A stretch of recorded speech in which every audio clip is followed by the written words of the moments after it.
Hey there to all our subscribers, our future subscribers, and all the people that secretly watch us without subscribing.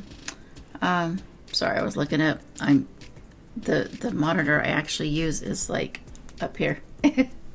Anyway, today I'm pre-recording this video because I will be in recovery when it goes up. This is the Grimm's Fairy Tales, and we are doing the story Hansel and Gretel.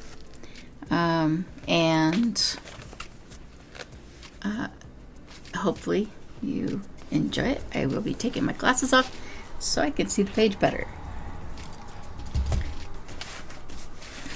Hansel and Gretel.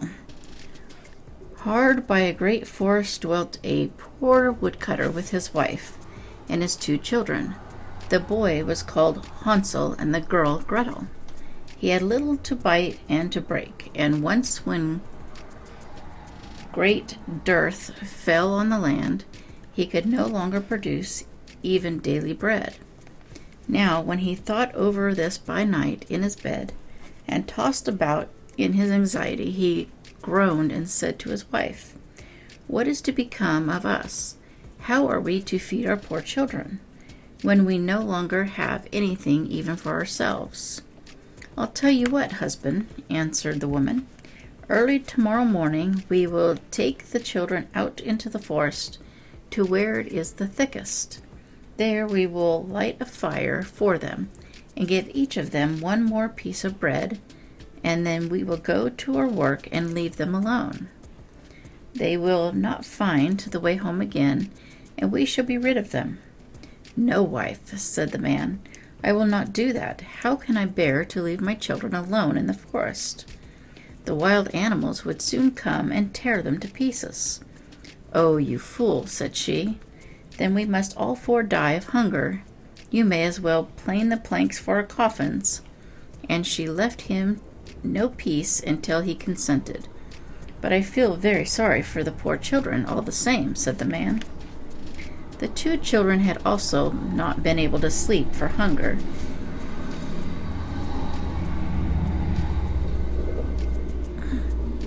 and had heard what their stepmother had said to their father. Gretel wept bitter tears and said to Hansel, Now all is over with us." "Be quiet, Gretel," said Hansel. "Do not distress yourself. I will soon find a way to help us." And when the old folks had fallen asleep, he got up and put on his little coat, opened the door below, and crept outside. The moon shone brightly, and the white pebbles which lay in front of the house glittered like real silver pennies. Hansel stooped and stuffed the little pocket of his coat with as many as he could get in. Then he went back and said to Gretel, "Be comforted, dear little sister, and sleep in peace.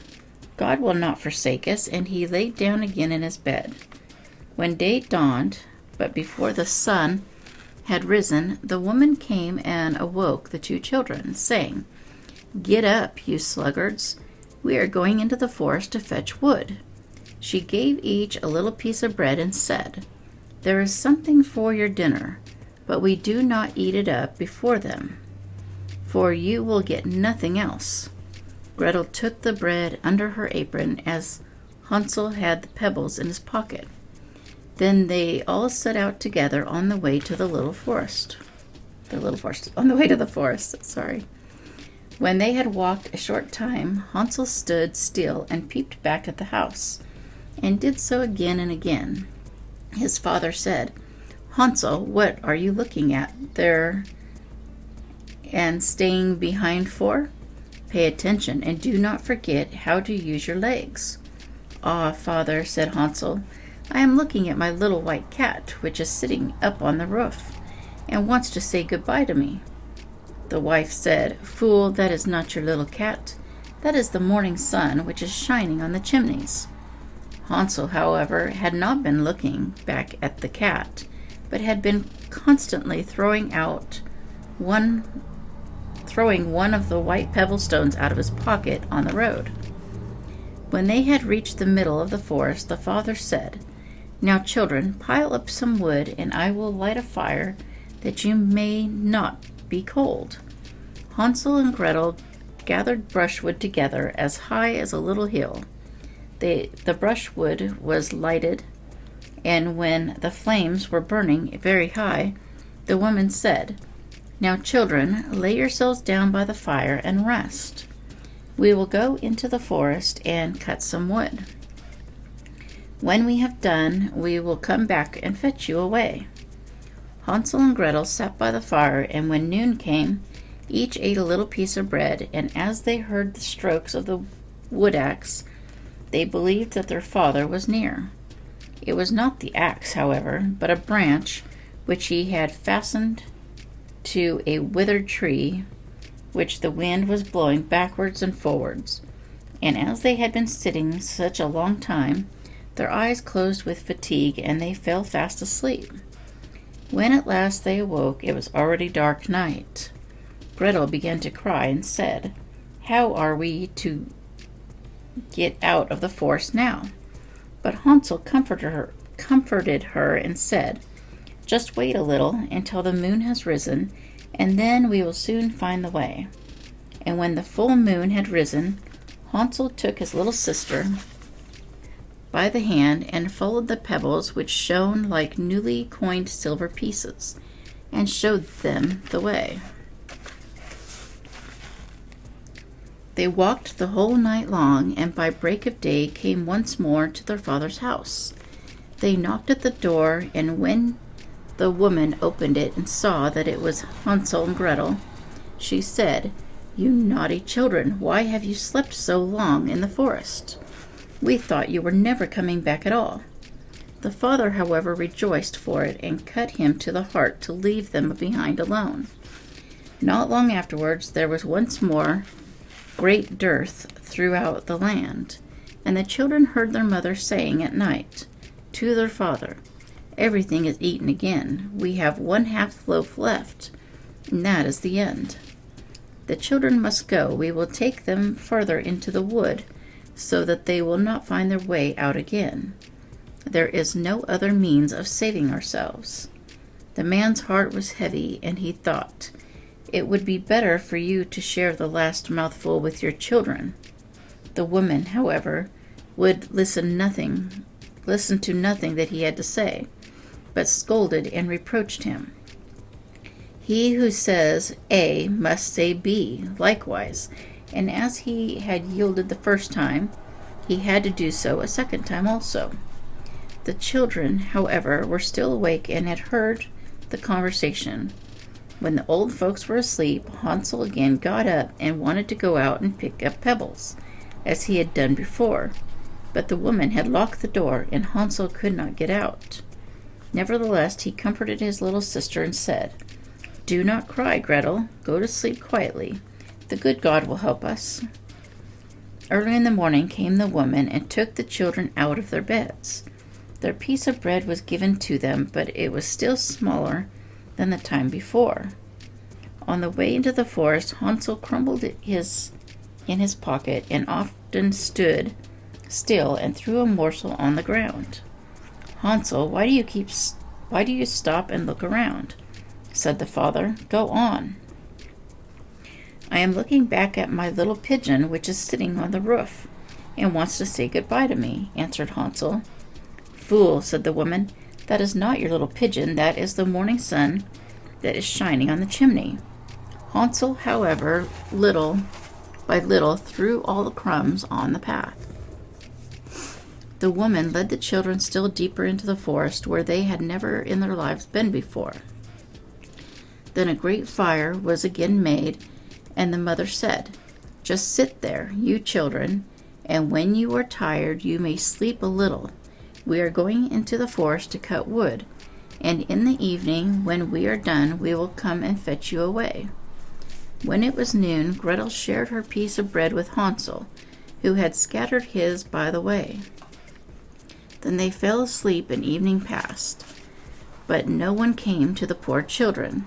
They did not awake until it was dark night, and Hansel comforted his little sister and said, "Just wait, Gretel, until the moon rises, and then we shall see the crumbs of bread which I have strewn about. They will show us our way home again." When the moon came, and they set out, but they found no crumbs, for the many thousands of birds which fly about in the woods and fields had picked them all up.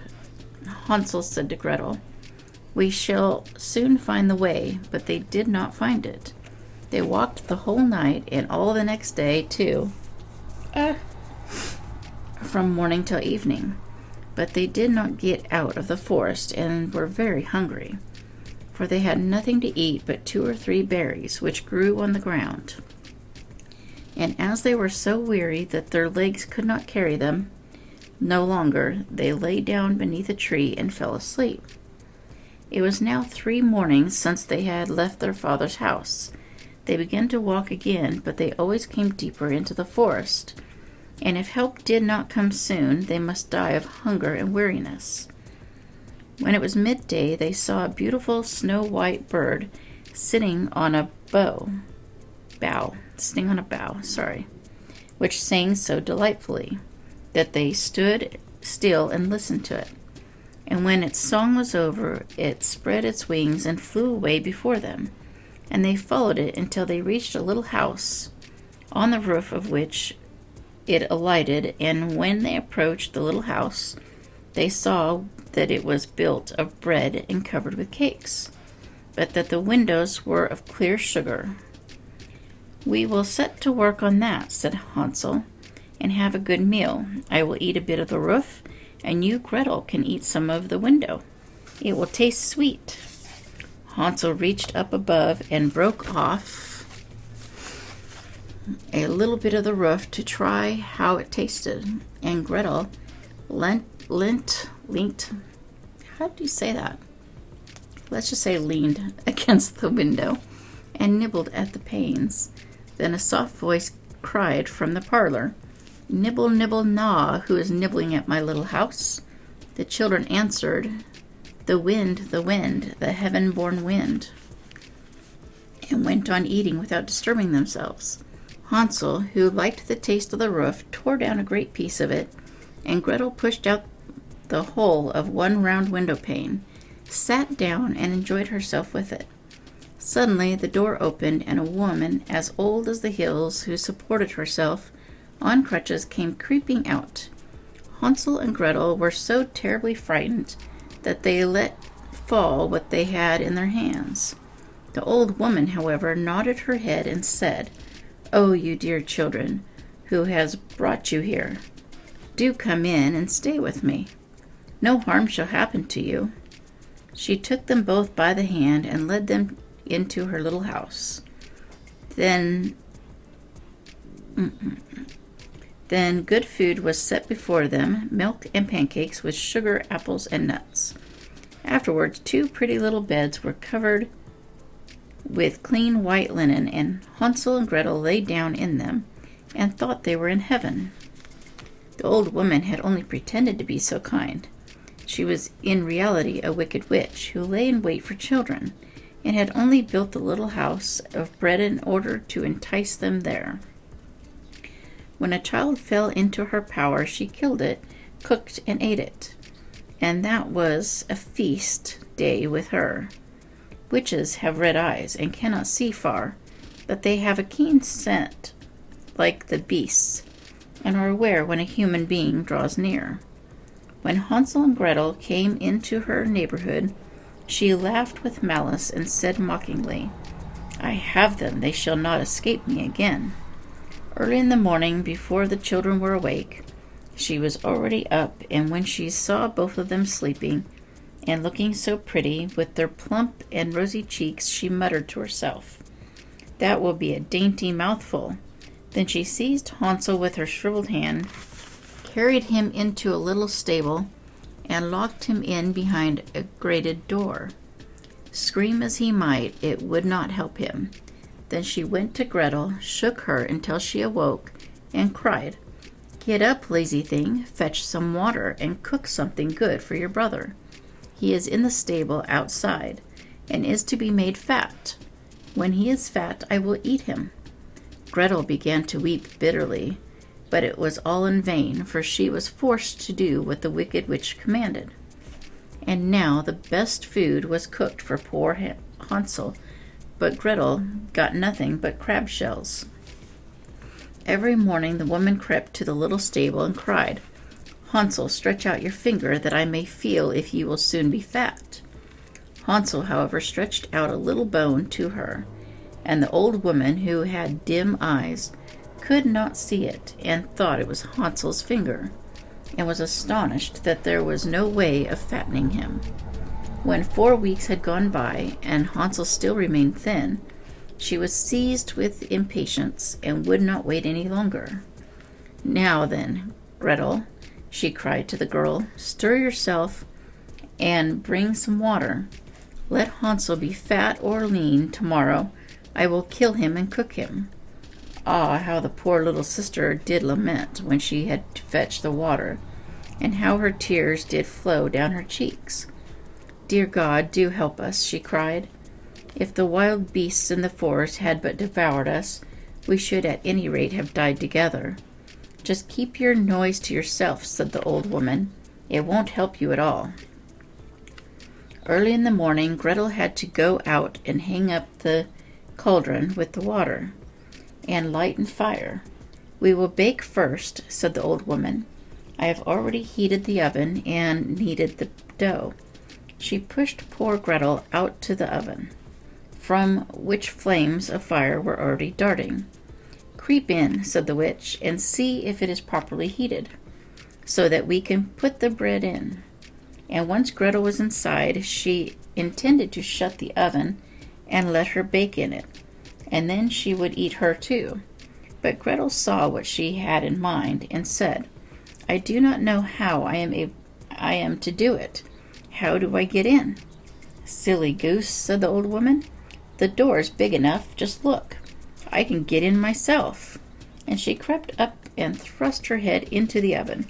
Then Gretel gave her a push and drove her far into it, and shut the iron door, and fastened the bolt. Oh! Then she began to howl quite horribly. But Gretel ran away, and the godless witch was miserably burnt to death. Gretel, however, ran like lightning to Hansel, opened his little stable, and cried, "Hansel, we are saved. The old witch is dead." Then Hansel sprang like a bird from its cage when the doors opened. How they did rejoice and embrace each other, and dance about and kiss each other. And as they had no longer any need to fear her, they went into the witch's house, and in every corner there stood chests full of pearls and jewels.